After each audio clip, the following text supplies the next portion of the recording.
Does anyone else not remember anything in their life? If it isn't something that's happened within the last 4 years, I don't remember. It's one thing to not remember, and it's also another thing where you genuinely need someone to walk you through and jog your memory of what you did so that you can imagine the scenario. Because I have lost a majority of my memories of life. I don't know.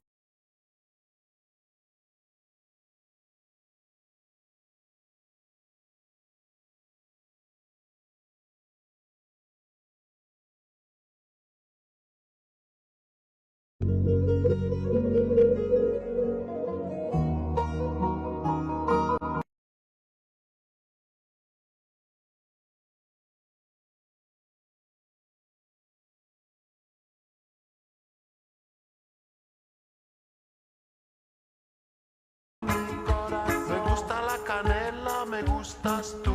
Me gusta el fuego, me gustas tú. Me gusta menear.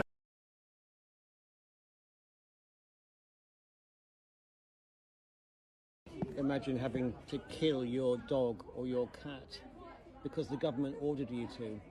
Well, that's exactly what happened at the beginning of World War II in 1939.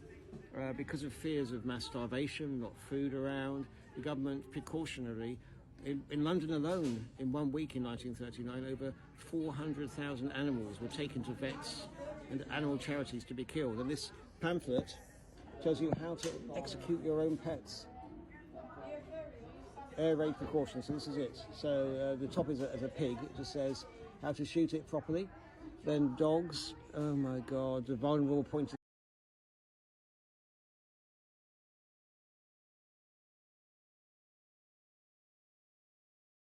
Welcome to Jurassic Park.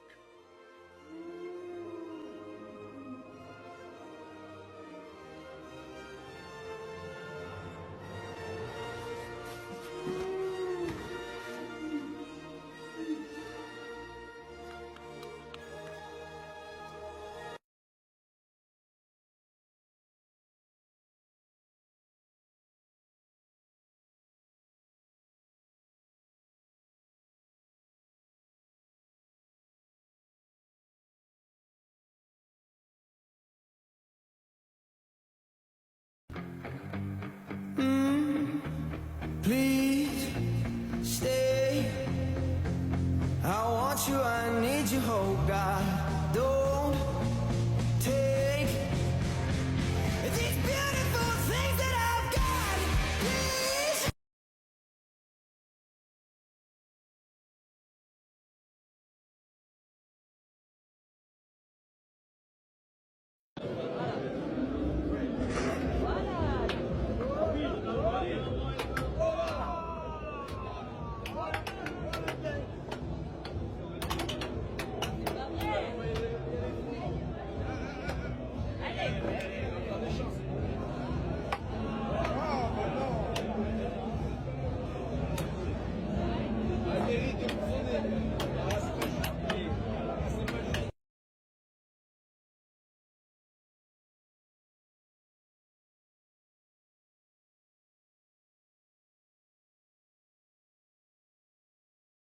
This is the bee hive thing in Kew Gardens. So supposedly there's little beehives around and they're beaming the sound in from the beehives and then amplifying it in the room, and you can hear it when they're flying than when they're in the hive. So we're going to go and step into this hive and receive the frequency of the bees in the hive. Somewhat, but they put some music over it and the music is probably equal temperament 440, so... Okay, yeah. 1, 2, 3, 4, 5, 6.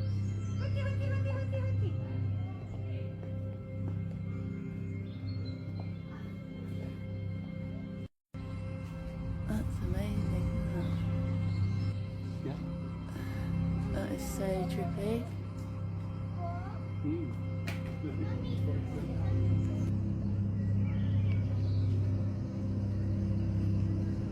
It's pretty trippy, actually. Wow! Wow! Wow! So at the moment, Fred is is measuring the frequency.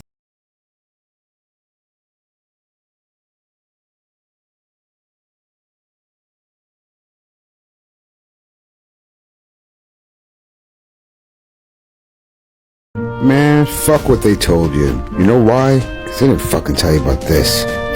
What do you know about orphans? I mean orphans from the 1800s.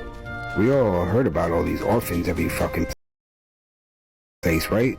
And these massive orphanages that were built to house these orphans, shipped on trains, called homeless, and from cities like New York City, and gathered up and shipped out west. When I first learned about all these orphans and I started looking into it and found out about these orphan trains and dug a little bit deeper to the orphanages that they lived in, these massive Tartarian-style buildings. And then I traced it all the way back to the incubator babies, Coney Island and the World Fairs, and how they were growing clones. When they reached a certain age, they set them outside and caught them as homeless, shoved them on trains and sent them out west, calling them orphans. This is how they got those incubator babies out west to repopulate. That's what's happening here. This was repopulation, and this is how they did it. If you just take a little while to suspend your disbelief, then you'll start to see as I see. You see, because I've spent so much time looking into this whole Tartarian subject, it's no longer a theory to me. It's not some far-fetched idea. I look at this and I say there's a story here that we're not being told.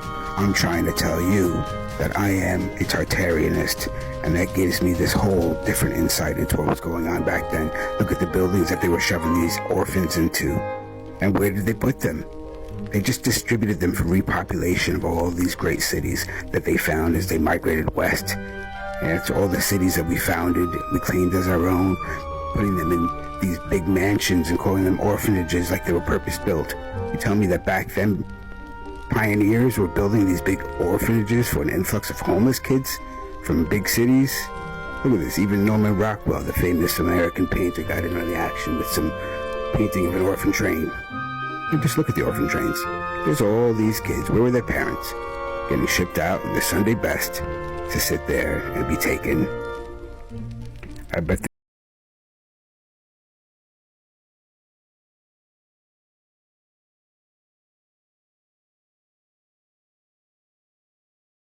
I found most people don't know who they are. They really don't.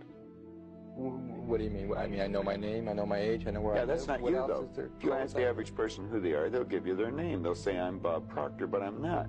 Bob and Proctor are two words. My parents give them to me. They're called names, but it's not me. It's my name. Then somebody will say, well, this is me, but this isn't me either. It's my body. Like, you never phone down here to the studio and say, body won't be in today. It's sick. Okay. You know, we don't say am hand or am leg. It's my hand, my leg, my body, my name. Who am I? Well, that's an interesting question. And I believe if a person will start to study that and look for the answer, they'll find it. See, I think we live simultaneously on three planes of understanding. We're spiritual creatures, we have an intellect, and we live in physical bodies. Okay. But because we lack awareness or understanding of who we are, we're totally locked into a physical world, and we let things outside of us control us. 95% of the population are reacting to life. They're not really living at all.